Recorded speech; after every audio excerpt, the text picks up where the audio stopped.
আমরা কেউই না কখনো ছোটবেলার থেকে কোনো কাজ শিখে আসি না।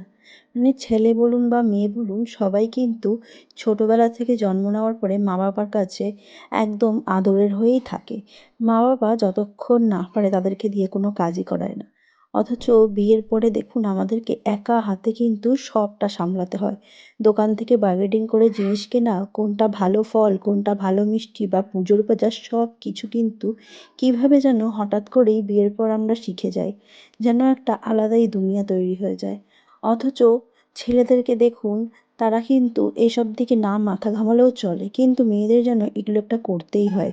দুনিয়ার একটা কি নিয়ম, তাই না বলুন?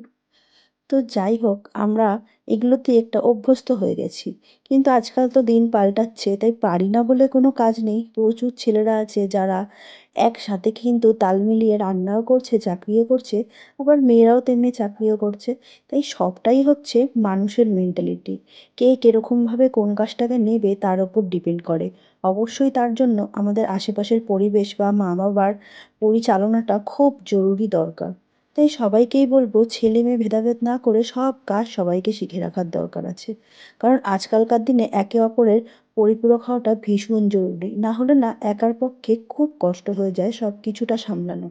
কারোর ওপর ডিপেন্ড হয়ে থাকার থেকে আমার মনে হয় নিজের কাজটুকু যতটুকু নিজে পারবো নিজের করে নেওয়াটাই ভালো। তো আমি এখানে সব কিছু পুজোর বাজার টাজার করে নিয়ে এসে বাসনপত্র ধুয়ে নিচ্ছি।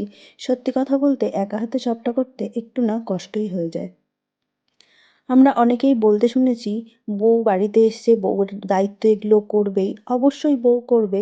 তার সাথে সাথে যদি আপনারাও একটু বউয়ের খেয়াল রাখেন তাহলে কিন্তু ব্যাপারটা বেশ ভালো দাঁড়ায়। আসলে বয়স্ক মানুষেরা বউ আনার পরে মনে করে যেন কাজের মেশিন নিয়ে এসেছি। কিন্তু এটা কিন্তু ঠিক না। একটা মেয়ে যখন শ্বশুরবাড়িতে আসে না, তখন সবারই কর্তব্য থাকে যে তাকে নিজের মতো করে ভালোবাসাটা দেওয়ার। আপনি ভালোবাসা দেবেন না অথচ এক্সপেক্ট করবেন কি তার থেকে আমি সব কিছু পাবো, সম্মান পাবো। সম্মানটা না আসলে অর্জন করে নিতে হয়। আপনি যতটুকু যেরকম বিহেভ করবেন আপনার বাড়ির বউ কিন্তু আপনাকে ঠিক রিটার্ন ততটাই দেবে। সম্মানটা সম্পূর্ণ নিজের আদায় করার ব্যাপার। গাল ফুলিয়ে থাকলে বউ কিন্তু গাল ফুলিয়েই থাকবে, সেটাই শিখবে।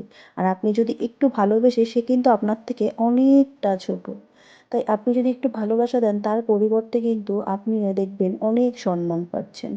যেরকম ঠিক একটা মায়ের থেকে একটা বাচ্চারা শেখে, ঠিক সেরকম। তো আমি আমার মেয়েকে না পুজোর নমস্কার করা ঠাকুরকে বলছিলাম আর কি, ওই স্কুল গেছিলো। তো যাই হোক, আমি তো আমার মেয়েকে চেষ্টা করবো একটা ভালো শিক্ষা দেওয়ার। একটু লেখাপড়া কম হোক বা হচ্ছে একটু আপনি দু পয়সা কম কামান, তাতে কিন্তু কিছু যায় আসে না। আপনি মানুষ হিসাবে কীরকম সেটাই কিন্তু যায় আসে। যাই হোক, অনেক কথা বললাম। কারোর মনে যদি খারাপ লেগে থাকে তার জন্য সরি। আজকের মতো ভিডিওটা এখানেই শেষ করছি। Tata, bye bye.